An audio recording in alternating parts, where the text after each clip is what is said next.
भाजपा बिहार में UP MP model लागू नहीं कर पाएगी, सम्राट के आगे नहीं झुके नीतीश। नीतीश कुमार पिछले 17 साल से बिहार के मुख्यमंत्री हैं। रिकॉर्ड 9 बार वे शपथ ले चुके हैं। ये पहला मौका है जब मंत्रिमंडल के विभागों के बंटवारे में 6 दिन का समय लगा। आखिर इसकी वजह क्या है? भाजपा और जदयू के बीच कैसा संतुलन बिठाया गया? कई कयास थे लेकिन सभी ढह गए। इस बंटवारे में केवल नीतीश कुमार की ही चली। उन्होंने भाजपा को विभाग तो ज्यादा थमा दिए लेकिन पैसा पावर जदयू के खाते में डाल दिया। इनमें जो विभाग सबसे महत्वपूर्ण और प्रतिष्ठा का विषय बन गया वह था गृह विभाग। इसे पाने की छटपटाहट भाजपा में दिख रही थी। नीतीश कुमार कभी भी बिहार में अपने सुशासन वाले मॉडल के ऊपर किसी दूसरे मॉडल को हावी नहीं होने देंगे। देश भर में नीतीश कुमार की छवि सुशासन कुमार के रूप में बनी है। हालांकि ऐसा सच भी है क्योंकि जितने भी नेता होते हैं खासतौर पर उन पर कोई न कोई स्पॉट होता है, कोई न कोई उन पर कोई क्राइम या कुछ जंगल राज कुछ होता है। लेकिन नीतीश कुमार ऐसे वो व्यक्ति हैं जिनके ऊपर कभी भी कोई दाग नहीं है। विदाउट आपको बता दें, लगातार वो उनकी जो छवि रही है बहुत ही अच्छी रही है।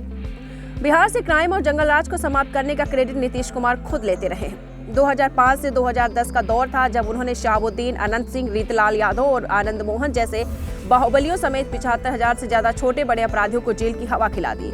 तो वो बिना किसी एनकाउंटर और बुलडोजर के हर जिले में फास्ट ट्रैक कोर्ट की स्थापना हुई, जिनमें 5 साल में लगभग 52,000 अपराधियों को सजा भी दिलाई गई। इसी कारण उनका सुशासन कुमार नाम पड़ा। उनके इस मॉडल की चर्चा देश भर में हुई। लेकिन हालिया कुछ महीनों में क्राइम को खत्म करने का बीजेपी का जो मॉडल लोकप्रिय हुआ है वो एनकाउंटर और बुलडोजर का मॉडल है।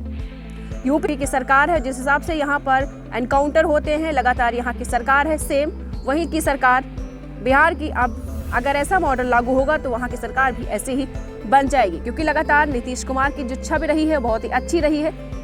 कोई उन पर दाग नहीं है, उनकी छवि कभी भी आज तक खराब नहीं हुई। दीक्षांत एडुटेक लाया है दीक्षांत डिजिटल क्लास। दीक्षांत डिजिटल क्लास का उपयोग कर छात्र बना सकते हैं पढ़ाई को बेहद आसान और मजेदार। दीक्षांत डिजिटल क्लास को स्कूल में बैठकर देखना है तो पेन ड्राइव और स्मार्ट टीवी बनेगा सही माध्यम। चलिए अब ये भी जानते हैं कि दीक्षांत डिजिटल क्लास का फी स्ट्रक्चर क्या होगा।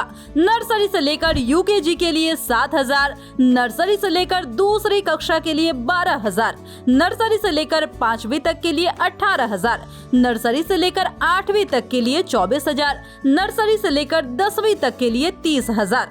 अगर आपको डेमो करना है तो उसके लिए आप दीक्षांत डिजिटल क्लास के YouTube चैनल को विजिट कर सकते हैं। हमारे YouTube चैनल को सब्सक्राइब और Facebook पेज को लाइक करना ना भूलें।